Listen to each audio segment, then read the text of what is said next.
Halo geng, selamat datang kembali di channel Plot Movies. Kali ini akan menyampaikan alur cerita film romantis Taiwan yang rilis tahun 2007. Kisah yang dihadirkan sederhana, namun tetap mampu tampil romantis dan cukup menyentuh. Karena memiliki plot twist, endingnya juga pun bikin surprise penonton loh. Film ini berjudul Secret, bersetting di sekolah musik, dan menceritakan tentang dua sejoli yang saling jatuh cinta pada pandangan pertama. Namun sayangnya hubungan mereka tidak selancar yang diharapkan. Perbedaan waktu menjadi halangan terbesar untuk mereka. Akankah mereka berdua mendapatkan akhir yang bahagia? Oke gengs, tanpa basa-basi yang basi lagi, langsung saja kita ke alurnya. Sebelumnya perkenalan tokoh, Xianglun adalah tokoh utama, seorang siswa baru pindahan yang jago bermain piano. Xiaoyu, siswi pendiam dan kalem, ia pun juga pandai bermain piano. Dan Qingyi adalah teman pertamanya Xianglun di sekolah barunya. Di awal film, Xianglun yang merupakan siswa pindahan diajak keliling oleh Qingyi untuk perkenalan lokasi-lokasi di sekolah. Xianglun pindah atas saran ayahnya yang bekerja sebagai guru di sana. Kemudian Xianglun memasuki gedung piano lama. Gedung tersebut akan dihancurkan dan diganti gedung baru karena sudah berumur 100 tahun lebih. Saat ia melihat-lihat ke dalam, ia mendengar suara musik piano. Ia pun menuju ke suatu ruangan dan bertemu dengan wanita berambut pendek. Yap, dialah bernama Xiaoyu. Lalu scene berpindah ke Xianglun yang sedang mengikuti pelajaran. Tak lama terdengar suara Xiaoyu izin mengikuti kelas, menarik perhatian Xianglun. Di sini sudah terlihat bahwa mereka berdua sudah saling tertarik. Karena Xianglun curi-curi pandang dan Xiaoyu senang mengetahui itu. Setelah kelas usai, Xiaoyu keluar kelas dan Xianglun mengikutinya. Ia mencari Xiaoyu, namun ia dikagetkan dengan jari telunjuk Xiaoyu yang menyentuh pipinya. Lalu Xiangyun menanyakan musik piano yang dimainkan Xiaoyu saat di gedung lama. Tetapi Xiaoyu merahasiakannya, membuat Xianglun penasaran dengannya. Xianglun pun menanyakan nama dengan suara lantang, tetapi Qingyi yang menoleh dan meresponnya. Di saat akan pulang, hujan turun cukup deras. Xiaoyu pun berteduh dan Xianglun yang melihatnya turun dari sepeda dan ikut berteduh. Ia pun memodusin si Xiaoyu. Setelah hujan berhenti, akhirnya Xianglun mengantar Xiaoyu pulang. Dan di perjalanan, mereka ngobrol manis-manis gitu deh. Mereka juga saling memberitahu nama masing-masing. Awal PDKT, Xianglun yang sedang kasmaran tersenyum-senyum saat pulang, sampai lupa mengambil bahan makanan karena ia menjadi koki di rumahnya. Esoknya di saat senam pagi, Xianglun mencari sosok Xiaoyu, lalu Qingyi menanyakan Xianglun siapa yang dia cari. Xianglun hanya merespon ucapan selamat pagi dan Qingyi pun GR. Scene berpindah ke Xianglun yang bermain piano di ruangan tempat ia berjumpa dengan Xiaoyu pertama kali. Kemudian dua orang teman sekolahnya datang dan izin bersembunyi di lemari karena mereka dicari oleh guru. Setelah itu mereka pun berterima kasih kepada Xianglun. Saat akan pulang, lagi-lagi ia dikagetkan dengan Xiaoyu. Xianglun pun akhirnya semangat kembali setelah melihat Xiaoyu. Xianglun menanyakan kepadanya kenapa tidak ikut pelajaran. Xiaoyu beralasan dia sedang berlatih. Akhirnya mereka pulang dan makan es krim bersama. Di hari selanjutnya, terlihat Xiaoyu sedang mencari Xianglun. Namun saat membuka mata, ia melihat Qingyi. Tak lama ada siswa menyampaikan bahwa Xianglun menantang pangeran piano di sekolahnya. Xiaoyu dan siswa lain pun menonton. Dengan skill dewa pianonya, Xianglun pun akhirnya memenangkan pertandingan dan mendapatkan hadiah tantangan. Saat Xianglun sedang menikmati makan siang, tiba-tiba ia dikagetkan lagi oleh Xiaoyu dari belakang. Xianglun senang setiap melihat Xiaoyu. Hubungan mereka pun semakin dekat. Setelah itu, Xianglun dan Xiaoyu bermain piano bersama di gedung piano lama dan menghasilkan permainan musik yang sangat bagus. Kemudian gurunya mendengar permainan piano 4 tangan yang mereka lakukan. Karena penasaran, ia menanyakan kepada Xianglun, lalu ia mengecek lemari. Setelah itu respon gurunya biasa saja dan langsung pergi. Seperti biasa, Xianglun mengantar Xiaoyu pulang lagi sambil menghabiskan waktu bersama. Esoknya di sekolah, terlihat Qingyi selalu memperhatikan Xianglun. Bahkan ia meminta Xianglun untuk mengantarnya pulang dengan sepeda, namun Xianglun berlaku cuek padanya. Xiaoyu cemburu mendengar itu. Ia pun menggoda Xianglun dan Xianglun merespon candaan Xiaoyu. Mereka akhirnya kabur dari jam pelajaran menuju toko musik. Setelah mendengarkan lagu kesukaannya Xianglun, Xiaoyu pun mencium pipinya. Lalu mereka menuju rumah Xiaoyu. Xiaoyu mengajak Xianglun ke atap rumahnya. Di sana Xianglun mendapati Xiaoyu ada penyakit asma. Lalu Xiaoyu memberitahu rahasia bahwa ada 108 langkah dari pintu ruang piano sampai ke kelas. Kemudian ia memberikan hadiah yang dia dapati dari menang taruhan bermain piano. Setelah itu, mereka sepertinya mulai berpacaran. Lalu Xin berpindah ke acara tahunan sekolah. Xianglun mengisi permainan piano di sana. Xiaoyu yang hadir mengajak Xianglun untuk menari bersama. Akhirnya mereka menari dengan riang. Hari berlanjut dengan Xianglun dan Xiaoyu yang selalu menghabiskan waktu bersama. Kemudian Xianglun memberitahu Xiaoyu bahwa gedung piano akan dihancurkan setelah acara kelulusan. Xiaoyu pun sedih. Akhirnya ia mengajari lagu misterius yang dimainkannya saat mereka pertama kali bertemu. Ia memberitahu Xianglun bahwa memainkannya harus lebih cepat untuk pulang. Saat pertandingan olahraga, Xianglun duduk di samping Qingyi.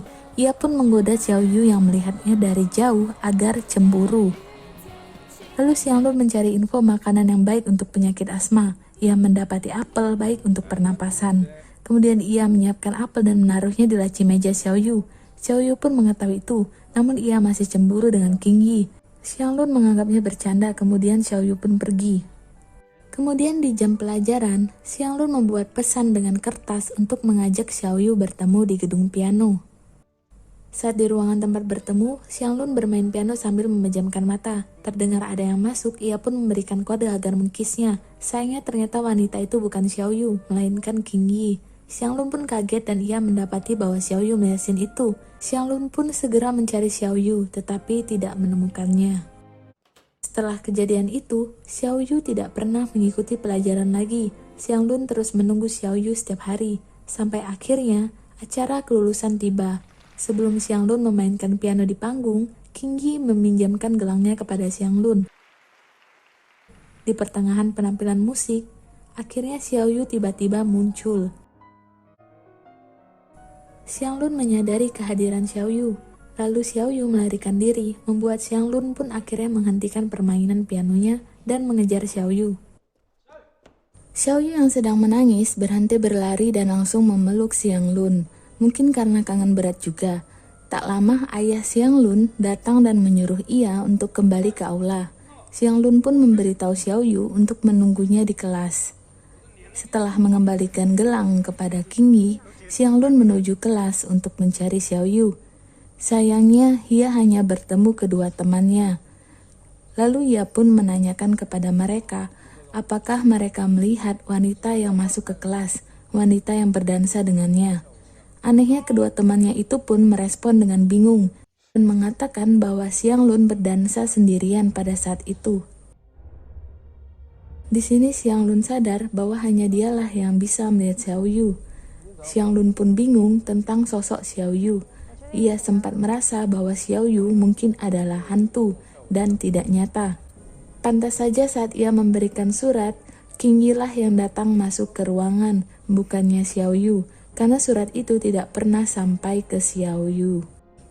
Lalu ia merenung di kursi tempat Xiaoyu biasa duduk. Tiba-tiba muncul tulisan di meja yang dibuat dengan tip X. Tulisan itu menunjukkan bahwa aku Xiaoyu, aku mencintaimu. Apakah kamu mencintaiku? Xianglun pun secara tergesa-gesa membalas pesan Xiaoyu dengan tip X-nya yang sudah mulai habis.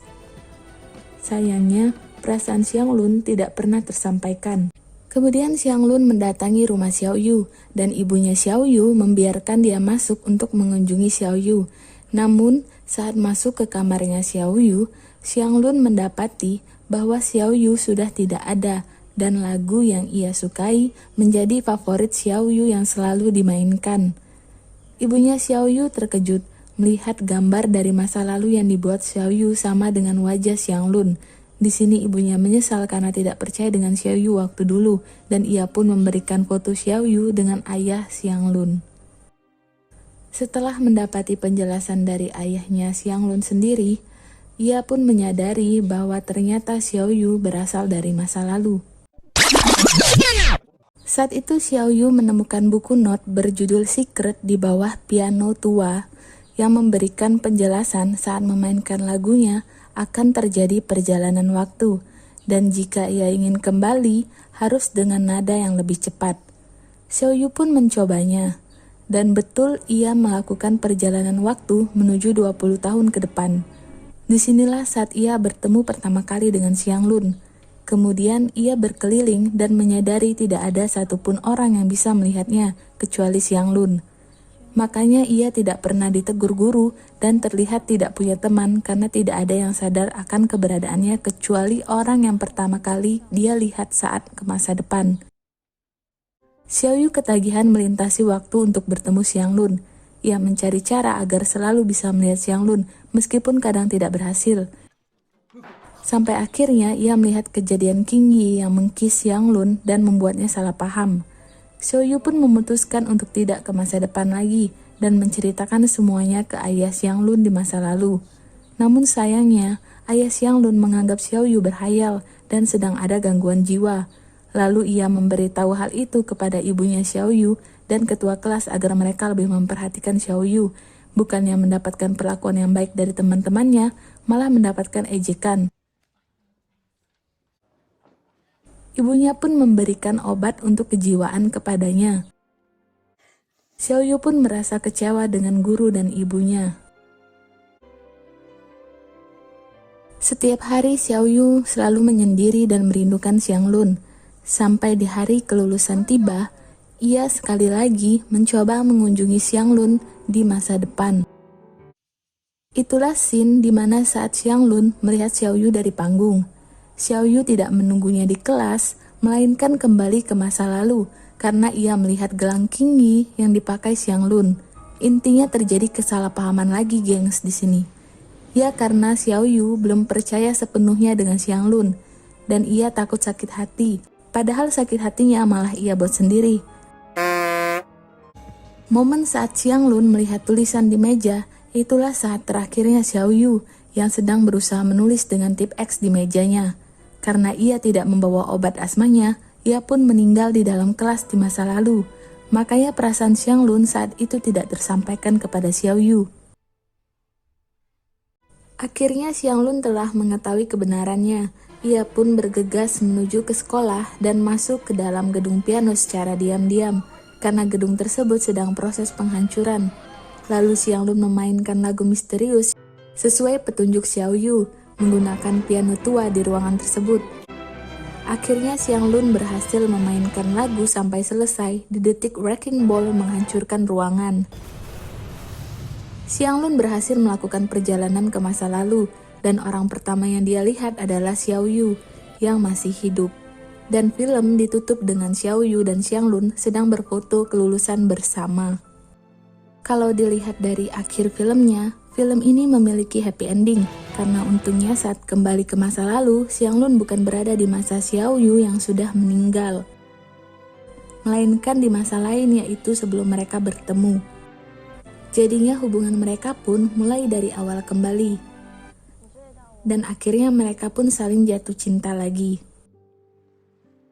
Oke gengs, intinya siapapun bisa jatuh cinta, mungkin melalui pandangan pertama ataupun karena biasa bersama. Jika memang memiliki keraguan kepada pasangan, segeralah sampaikan, tanyakan dan selesaikan masalahnya. Jangan malah kabur, kemudian dipendam-pendam. Nantinya akan timbul sangka-sangka yang tidak jelas, membuat perasaan tidak tenang, alhasil malah sakit hati sendiri. Oke gengs, sampai sini dulu. Thank you for watching. See you.